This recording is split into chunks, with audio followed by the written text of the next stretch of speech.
फिर रूस और चीन जैसी जो सुपर पावर ताकतें हैं, बड़ी ताकतें हैं, वो अब एक तरह से ईरान के साथ खड़ी हैं। तो अब यहां पर एक खतरा अमेरिका के लिए और एक तरह से बढ़ गया है। इसके अलावा फिर जिस तरह से लगातार ईरान अमेरिका के हर सवाल का जवाब दे रहा है, हर बयान पर पलटवार ईरान की तरफ से हो रहा है। ईरान के supreme leader Ayatollah Ali Khamenei ने कहा है कि वो छुप कर लड़ाई नहीं लड़ने वाले हैं, बल्कि फ्रंट फुट से वो एक तरह से लड़ने वाले हैं और दुश्मन का डट कर मुकाबला करेंगे और ईंट का जवाब पत्थर से दिया जाएगा। इस वजह से भी अमेरिका एक तरह से डरा हुआ है। और जिस तरह से ईरान की तरफ से कहा गया था कि अगर ईरान पर कोई भी एक्शन अमेरिका की तरफ से होता है तो उसके रिएक्शन में सबसे पहले मशरिक़ वुस्ता में अमेरिका के जो एयरबेस हैं उन्हें तबाह किया जाएगा और 12,000 जो सिक्योरिटी फोर्सेज अमेरिका की मशरिक़ वुस्ता में मौजूद हैं उन सब का कत्ले आम एक तरह से कर दिया जाएगा, उन सबको मौत के घाट उतार दिया जाएगा।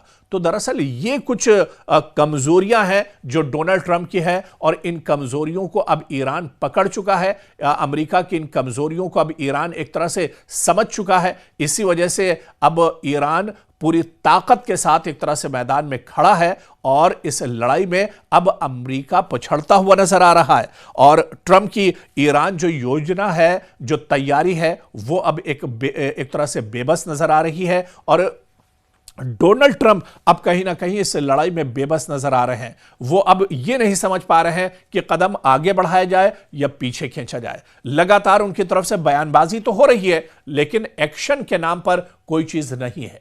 तो आने वाले दिनों में क्या यह बेबसी अमेरिका की और ज्यादा बढ़ेगी या डोनाल्ड ट्रंप कोई बड़ा फैसला करेंगे या महज बयानबाजी तक ही एक तरह से उनका यह पूरा मामला, उनकी यह पूरी लड़ाई एक तरह से सीमित रहेगी?